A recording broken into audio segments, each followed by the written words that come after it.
বন্ধুরা, যেমনটা আপনারা সবাই জানেন যে হিন্দু ধর্মে যমরাজকে মৃত্যুর দেবতা হিসাবে বিবেচনা করা হয়, যিনি যমপুরীর নিবাসী।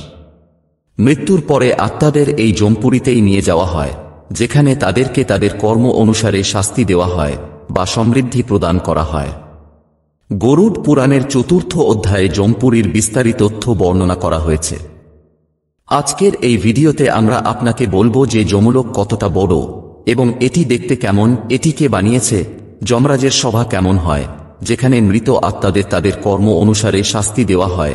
সভায় যমরাজ কার সাথে বসেন আর মানুষকে সেই সভা দিয়ে কোন কোন দরজার দ্বারা দিয়ে নিয়ে যাওয়া হয়। বন্ধুরা, যমপুরী সম্পর্কিত আশ্চর্যজনক বিষয়গুলি যা গরুড় পুরাণে ভগবান বিষ্ণু গরুড়জি বলেছিলেন, এই ভিডিওর মাধ্যমে আপনারাও জানতে পারবেন। এগিয়ে যাওয়ার আগে আপনাদের কাছে অনুরোধ যে আমাদের চ্যানেল বৈদিক জ্ঞান সঙ্গমকে সাবস্ক্রাইব করে নেন আর কমেন্ট বক্সে জয় শ্রী নারায়ণ লিখে ঈশ্বরের প্রতি কৃতজ্ঞতা প্রকাশ করুন। গরুড় পুরাণ অনুসারে ভগবান বিষ্ণু যখন তাঁর বাহন পক্ষীরাজ গরুড়ের কাছে জীবন ও মৃত্যুর পুরো রহস্যের কথা বলেছিলেন, তখন গরুড় তাঁকে জিজ্ঞাসা করেছিলেন, হে স্বামী, আপনার পবিত্র বাণী থেকে আমি জীবন ও মৃত্যুর রহস্য তো জেনে গেলাম, কিন্তু দয়া করে আমাকে এটা বিস্তারিতভাবে বলুন যে যমরাজের সভা দেখতে কেমন হয়, যেখানে মানুষ এবং পৃথিবীর অন্যান্য প্রাণীর আত্মাকে মৃত্যুর পরে আনা হয় আর তারপর তাদের কর্ম অনুসারে তাদের শাস্তি দেওয়া হয়।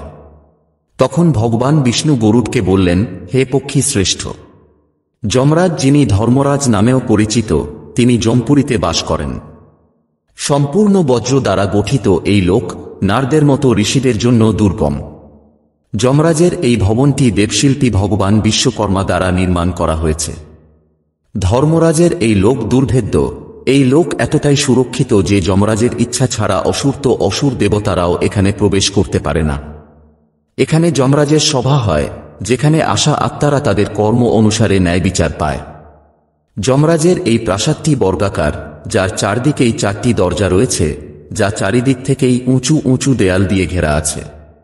দেবশিল্পী ভগবান বিশ্বকর্মার দ্বারা নির্মিত এই প্রাসাদটি 1000 যোজন নিয়ে বিস্তৃত। দেখতে এই মহলটি উজ্জ্বল বজ্রপাত আর সূর্যের তেজের স্বরূপের সমান চকচকে। সেই জায়গায় ধর্মরাজের যে ভবনটি আছে সেটা সোনার মতো জ্বলজ্বল করে। 500 যোজন উঁচু এবং 1000 স্তম্ভের যমরাজ এই ভবনটি বিভিন্ন ধরনের বাজার দ্বারা সুসজ্জিত। শত শত ঘণ্টার আওয়াজ সবসময় সেই ভবনে প্রতিধ্বনিত হতে থাকে। এখানে শীতল বাতাস বইতে থাকে, যার মধ্যে বিভিন্ন ধরনের উৎসব অনুষ্ঠিত হয়। যমরাজের সভা অনেক বিশেষ। এটি 100 যোজন পর্যন্ত বিস্তৃত আছে। ইচ্ছামতো আকার পরিবর্তন করা তথা দেবলোক এবং মৃত্যুলোকের সমস্ত স্বাদে পরিপূর্ণ। সেখানে না অনেক বেশি ঠান্ডা আছে আর না অনেক বেশি গরম। সেখানে না কারুর ক্ষুধা তৃষ্ণা পায় আর না কোনো ধরনের দুঃখ হয়। ধর্মরাজের সভায় ধর্মের প্রতি প্রবণতা হয় না, সেখানে পক্ষপাত হয় আর না সেখানে মিথ্যা বলা হয়। কিন্তু পাপী মানুষেরা, যাদের দক্ষিণ দরজা দিয়ে যমপুরীতে নিয়ে যাওয়া হয়, তারা এই সভাটি দেখতে পায় না। যেখানে যে মানুষেরা অন্য 3টি দিক থেকে যমপুরীতে নিয়ে আসা হয়, তারা এই সভাটি দেখতে সক্ষম হয়। যমরাজের সেবায় নিযুক্ত দূতদের যমদূত বলা হয়। যমলোকের দ্বার রক্ষীকে ধর্মধ্বজা বলা হয়। এখানে মাহন্দ এবং কালপুরুষ নামে 2টি প্রধান রক্ষক রয়েছে। যমলোকে মৃত আত্মাদের প্রবেশের জন্য 4টি প্রবেশদ্বার তৈরি করা হয়েছে। মৃত্যুর পরে যমদূত মৃত ব্যক্তির কর্ম অনুযায়ী তাকে সঠিক প্রবেশদ্বার দিয়ে প্রবেশ করানো হয়। সাত্ত্বিক চিন্তাধারার পিতামাতা ও গুরুদের সম্মান করা সত্যবাদী ব্যক্তিরা পূর্ব দরজা দিয়ে প্রবেশ করতে পারে, যেখানে ঋষি এবং সাধুরা উত্তর দরজা থেকে প্রবেশ করতে পারে এবং দান পুণ্য করা লোকেরা পশ্চিম দরজা থেকে প্রবেশ করতে পারে, যেখানে দক্ষিণ দিকের দরজা থেকে পাপীরা প্রবেশ করতে পারে। উত্তর দিকের দরজা যে আত্মা যমলোকে প্রবেশ করে তাকে কোনো ধরনের কষ্টের মুখোমুখি হতে হয় না। অর্থাৎ এই দরজা দিয়ে প্রবেশ করার অর্থ হল যে আত্মা সরাসরি স্বর্গে স্থান পেয়ে যায়। শুধু তাই নয়, যারা এই দরজা দিয়ে প্রবেশ করে তাদের অপ্সরারা স্বাগত জানায়। এছাড়াও যমলোকের কেন্দ্রীয় অংশে যমরাজের সহকারী চিত্রগুপ্তের ভবন নির্মিত করা হয়েছে, যা বিস্তার 25 যোজন পর্যন্ত আছে। চিত্রগুপ্তের এই ভবনটি চারদিকে লোহার বার দ্বারা বেষ্টিত আছে, যার মধ্যে আসা যাওয়ার জন্য শত শত গলি রয়েছে এবং যা শত শত পতাকায় সজ্জিত থাকে। এই ভবনে শত প্রদীপ প্রজ্বলিত থাকে। শুধু তাই নয়, চিত্রগুপ্তের এই ভবনটিকে সুন্দর চিত্রকলায় সজ্জিত করা হয়েছে। এই ভবনে পুঁতি দিয়ে তৈরি একটি ঐশ্বরিক আসন রয়েছে, যার উপর বসে চিত্রগুপ্ত মানুষ এবং অন্যান্য প্রাণীর আয়র গণনা করে, আর সাথেই কোনো প্রাণী যা কর্ম করে সেই সব কিছু চিত্রগুপ্ত লেখেন। চিত্রগুপ্ত ছাড়াও যমরাজের দরবারে কয়েকজন চন্দ্রবংশী ও সূর্যবংশী রাজা থাকেন, যারা উপদেষ্টার ভূমিকা পালন করেন। তাদের পরামর্শেই যমরাজ শাস্তির নির্ধারণ করেন, এবং মৃত্যুর পরে যখন মৃত আত্মাকে যমলোকে নিয়ে আসা হয়, তখন পৃথ্বীলোকের মতোই এখানেও সভার আয়োজন করা হয়। কিন্তু এখানে কোনো ধরনের বৈষম্য করা হয় না।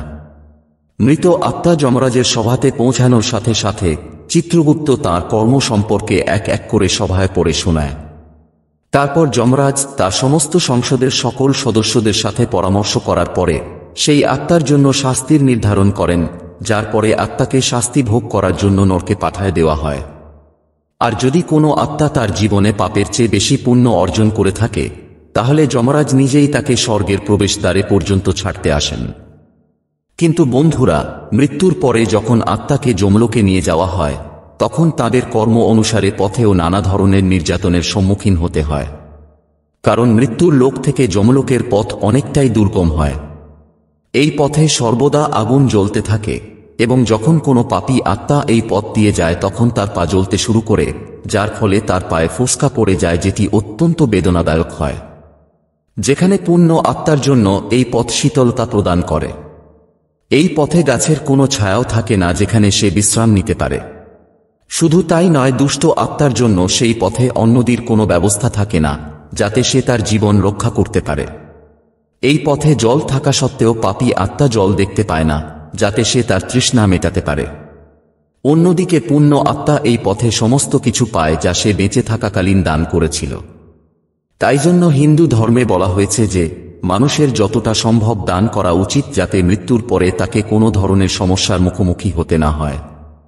কারণ মৃত্যুর পরে মানুষের সাথে সেটাই যায় যা সে তার জীবনে পাপ ও পুণ্যের মাধ্যমে অর্জন করে থাকে। বন্ধুরা, আশা করছি আপনারা বুঝতে পেরেছেন যে যমরাজের সভা কেমন দেখতে হয়। আপনাদের যদি ভিডিওটি ভালো লেগে থাকে তাহলে ভিডিওটি লাইক করুন, আর নিজের বন্ধু বান্ধবের সাথে শেয়ার করুন। আর এই ধরনের আরও ভিডিও দেখতে আমাদের চ্যানেল বৈদিক জ্ঞান সঙ্গমকে সাবস্ক্রাইব করুন। সর্বশুভম ভবতু। আবার দেখা হবে পরবর্তী ভিডিওতে।